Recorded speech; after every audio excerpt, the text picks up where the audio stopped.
Jason Statham isn't just an action hero. He's a man who lived every fight long before it ever hit the screen. Leave this to me. From the cold, rain-beaten streets of Shirebrook Just like you Brits, rewriting history, huh? All I know is it wasn't me that was thrown out of a 4-story window. to the thunderous chaos of Hollywood sets, his path was shaped by hardship, hunger, and relentless grit. Look, fellas, some things in the car are a bit off. Every punch he throws, every explosion he walks away from, carries echoes of his real battles. All right, Governor, it's gonna get noisy. But now, at 58, behind that iron exterior lies a heartbreak few would ever expect. I've got a 10. You better be sweating. So what happened to the man forged like steel? Stay with us. His story is one that will truly shatter you. The weight behind the warrior. To the world, Jason Statham looked unbreakable. A man carved from iron, built for chaos, whose eyes never showed fear. But behind the roaring engines and flawless stunts was a quieter truth. A story Hollywood never bothered to spotlight. The cameras focused on his strength, never his loneliness. The studios wanted explosions, not emotion. You do one thing too well, he once joked, and they never let you do anything else. Behind the laugh was exhaustion, not from failing, but from succeeding in a way that trapped him.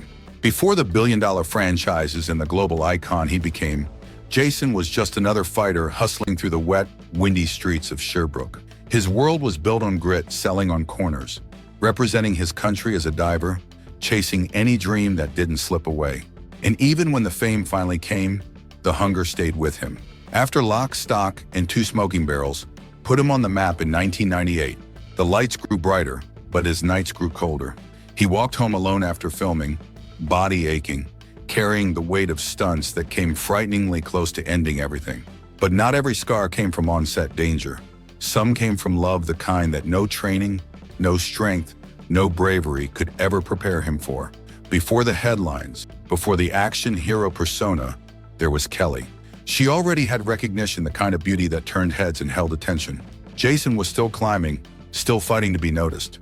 Together they built a tiny universe of jokes, late-night takeouts, small apartments, and oversized dreams. She teased him about his endless workouts. He promised it would all pay off someday. For a while it did. Then fame shifted everything. His days became endless shoots. Her world sped forward under the glow of TV lights. They tried to stay connected, but distance can drown even the loudest love. Smiles became polite, calls faded, silence grew heavy. Then came the photos, Kelly, walking arm in arm with actor Billy Zane. The headlines didn't just hurt, they broke him. Jason didn't lash out. He didn't chase revenge. He simply went silent. He dealt with the heartbreak the only way he knew how, by moving. More hours training, longer takes, pushing his body until the physical pain drowned the emotional one. Friends noticed him retreating. Interviewers who brought up relationships got quiet answers. Years later, when asked about Kelly, he only said, "We were young. Life moves faster than people do." There was no anger, just a soft acceptance. The kind that comes when old pain finally settles. She loved him when he had nothing, and left when he had everything. That was the cruel symmetry of his rise, proof that even the toughest men bleed, not from fists or falls, but from memories that refuse to disappear. And while the past still lingered, one question remained. Could new love heal the wounds the old one left behind, between fire and silence? By 2005, Jason Statham was 38, a man who had finally caught the dream he once chased through London's wind-lashed streets.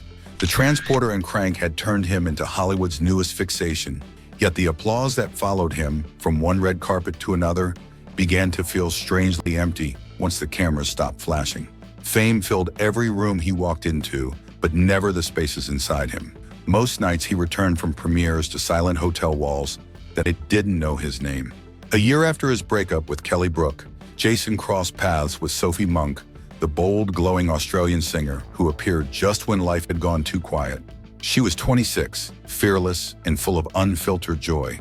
She teased him about his non-stop workouts, laughed louder than anyone he knew, and carried an energy that softened him in ways he didn't expect. "You're always fighting something," she once joked. He grinned and replied, "That's how I stay ready." On lazy afternoons, she tossed popcorn at him while old films played in the background. For a little while, Jason wasn't an action star. He was a man learning warmth again. But love struggles to survive a life lived in transit. Jason's career pulled him across continents: Morocco, France, Los Angeles, while Sophie's blossomed back home in Australia. With each flight, the distance tightened. Eventually, words couldn't make it across the miles. One quiet evening in late 2006, they spoke for the last time, not with anger, but with silence.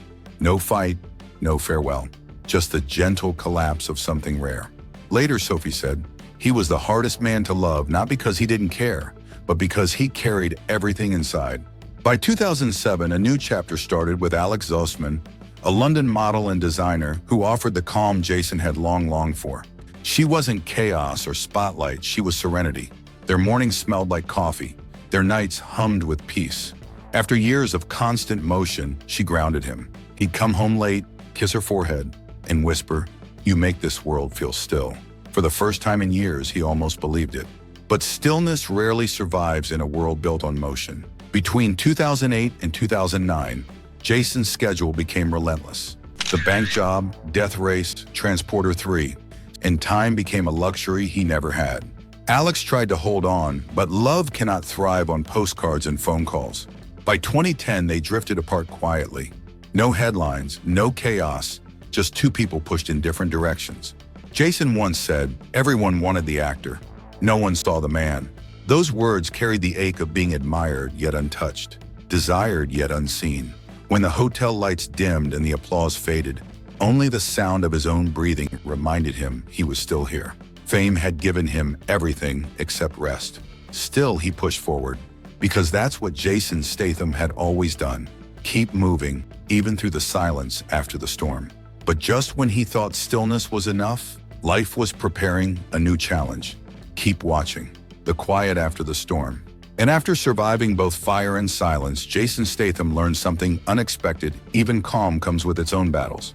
In 2010, at 43, he met Rosie Huntington-Whiteley, a 23-year-old model whose quiet confidence slipped past the armor he had spent a lifetime building.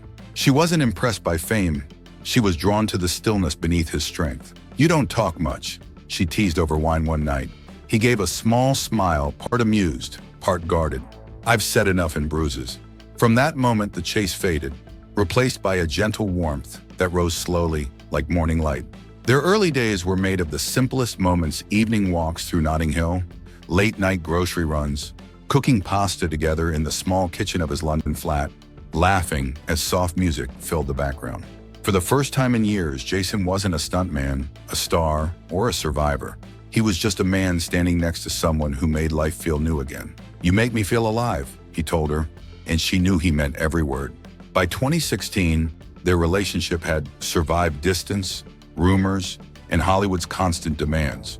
At 49 and 29, they got engaged beneath a gentle Malibu sunset, not with spectacle, but with intention. A promise built on time, on growth, on choosing each other quietly. A year later, their son Jack Oscar was born, and for a moment, Jason felt the world slow to a stillness he had never known. Holding his newborn son, he realized the only fight he truly feared losing was the fight to protect this peace. But fame's machinery doesn't wait for anyone. Filming Mechanic, Resurrection, and The Fate of the Furious sent him traveling across continents, leaving Rosie balancing motherhood and her own rising career. First steps, first words, birthdays shared through screens, moments he desperately wanted to hold, but couldn't. She tucked handwritten notes into his luggage. "Come home soon. We love you." Nights alone in distant hotel rooms reminded him that even love demanded a patience his life rarely allowed. In 2022, their daughter Isabella James was born, a second heartbeat, another reminder of what truly mattered. Holding her, Jason understood deeply. No premiere, no paycheck, no record-breaking stunt could ever compare to the weight of home. By 2025, at 58, Jason and Rosie spent most of their time in London, far from Hollywood's constant noise. Their mornings smelled of pancakes and crayons. Their evenings echoed with laughter instead of headlines. He no longer chased fame or shared much online. He simply protected the quiet life he had fought so hard to build. But even peace has its shadows. After a lifetime of storms, Jason Statham understood that love, like life, is fragile, and some battles aren't fought with fists but with devotion. And yet, as he was about to learn, peace never lasts forever. It only rests waiting for the next storm. Keep watching. The loss of true friendship. Even when life offered brief moments of calm, Jason Statham learned that peace always carries its own shadows. In 2011, during the filming of The Expendables 2 in Bulgaria, a day that began like any other would soon become unforgettable. The sky was clear, the mountains glowing under the sun, and laughter echoed between takes. Jason was rehearsing a chase scene near a lake with Kun Lu, a 26-year-old stuntman from China who admired him deeply. "One day I'll be where you are," Kun said, with bright, eager eyes. Jason smiled, unaware that the day would leave a scar far deeper than any stunt injury. The explosion erupted a few seconds too early. The blast ripped through the air, violent and sudden. Jason saw a flash, then smoke, chaos, screams, and then came the kind of silence that cuts deeper than sound. In the middle of that devastation, Kun Lu was gone. Jason replayed the scene over and over, the timing, the misstep, the burst of fire. "You think you're invincible," he later admitted, "until you see someone die doing what they love." From that point on, stunts were no longer just spectacle. They were a reminder of the price paid behind the scenes. He trained harder, but the weight of that day settled permanently behind his eyes. 2 years later, while shooting Fast Furious 7 in 2013, Jason found a flicker of light amid the grief. That light was Paul Walker, 40 years old. Pure warmth, a man whose kindness made even skeptics believe in humanity again. Jason joined the cast as the newcomer, but Paul embraced him instantly, an arm draped around him, playful teasing, late-night videos just to get a laugh. Off camera, they talked about cars, family, charity, and the meaning of giving. "You do what you love," Paul told him one quiet evening, "but you live for what you give." Those words stayed with Jason forever. Then came November 30th. What began as a quiet Saturday in Santa Clarita turned it into heartbreak. Paul Walker, leaving a charity event for typhoon victims, died in a tragic car accident. The laughter on set disappeared overnight. Jason attended the memorial in silence, no cameras, no speeches, just a bowed head and tears for a man who had become a brother. Filming afterward felt like moving through a ghost story. Every engine a rev and every forced smile carried Paul's absence. "You don't move on from a man like Paul," Jason later said. "You carry his light with you." Since that day, danger has never looked the same. Explosions, crashes, stunts, they aren't just movie moments anymore, but reminders of those who never made it home. Jason works closer with stunt teams now, pushes for safer sets, and treats the craft with reverence. Some nights he wakes from dreams filled with fire and noise, walks to his children's room, and whispers a quiet thank you to fate. No battle on screen compares to the one inside the fight between grief, survival, and the fragile human heart. Every explosion ends in silence, and in that silence he remembers the ones he lost. But what happens when the toughest man on screen discovers that the real battle isn't in front of him, but inside his own body? Keep watching. Wrestling Time and Gravity. For decades, Jason Statham fought a war no one could see, a silent battle etched into every bruise, fracture, and torn ligament. It started back in 2002, when he made a choice that would define his entire career. He would take every hit himself. From the transporter to crank, he turned pain into performance. Crashing through glass, brawling atop speeding cars, and tumbling down staircases until his skin scorched. Stuntmen admired him. Doctors warned him. He just grinned and said, "That's the job." But behind that grin, sleep grew scarce, and the ache never left. By his 40s, the damage was undeniable. Years of punishing stunts had compressed his spine, strained his joints, and filled his body with microfractures. Still, he wouldn't stop. "You don't rest," he once told a friend. "You just recover fast enough to get hurt again." Movie after movie. The mechanic, Parker's safe, demanded more from a body already stretched past its limits. Then came the moment that nearly ended everything. 2014, The Expendables 3. Bulgaria's summer sun shimmering over the Black Sea. Jason climbed into a 3-ton truck for a stunt he insisted on doing himself. Engines thundered. Cameras rolled. For a heartbeat, everything was flawless, until the brakes failed. The truck surged forward. The pier rushed under him. Glass shattered. Water swallowed the world. In the violent chaos, Jason fought his way out, lungs screaming, mind racing to Rosie's face and his son's laugh. Instinct overtook terror. He forced the door open, kicked through the water, and dragged himself to the surface. Alive, shaking, staring death in the eye and surviving. From that day, every stunt carried a new weight, one paid not in sweat, but in blood. The pain became constant, a quiet throb beneath every muscle. Even so, he pushed on, trained harder, moved faster, delivered more. Young stunt performers watched in awe, never realizing the price carved beneath his skin. In private, he sometimes revisited the Black Sea in his mind, that moment when courage collided with mortality. And now, in 2025, at 58 years old, silver threading through his hair and history etched into every movement, Jason Statham still burns with that same fire.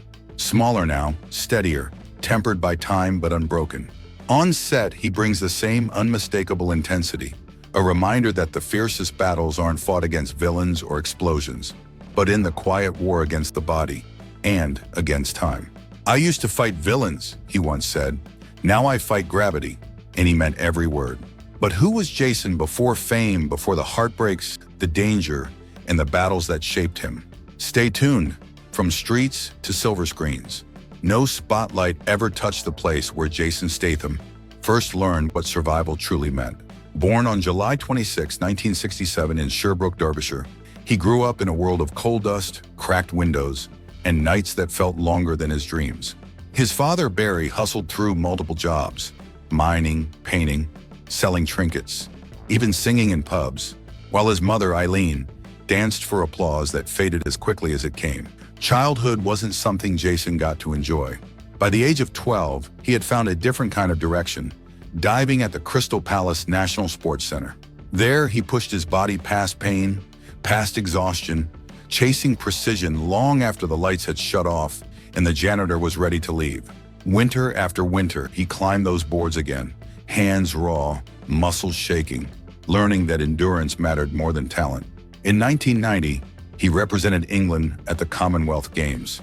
2 years later, missing the Olympic team by just one spot forced him to stare into still water and accept a harsh truth. Strength isn't born from victory, it's carved from disappointment. London in the early 90s was unforgiving.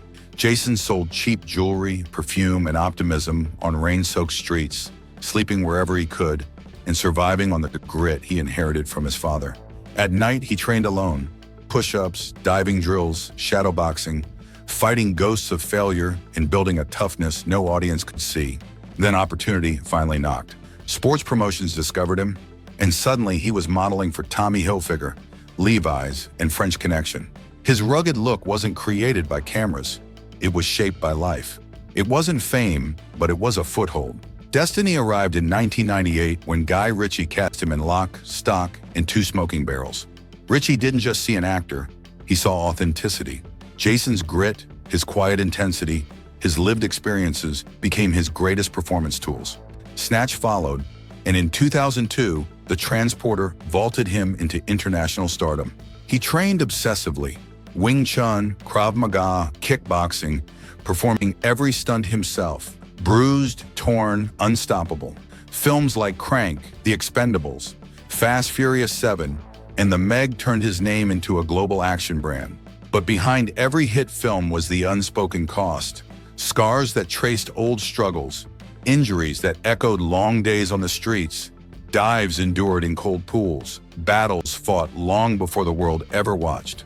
Through flops, successes, punishing travel schedules, and the slow erosion of his body, Jason Statham carried the same fire he learned in Shirebrook. Survival must be earned, resilience must be forged, and beneath all the fame still lives the boy who learned to rise, again and again. Forged in fire, defined by peace. The Jason Statham the world sees as all grit and steel, a man built on fists, fire, and unshakable resolve. But beneath that hardened exterior is someone who learned that the true strength isn't about never breaking. It's about rising every single time the world knocks you down.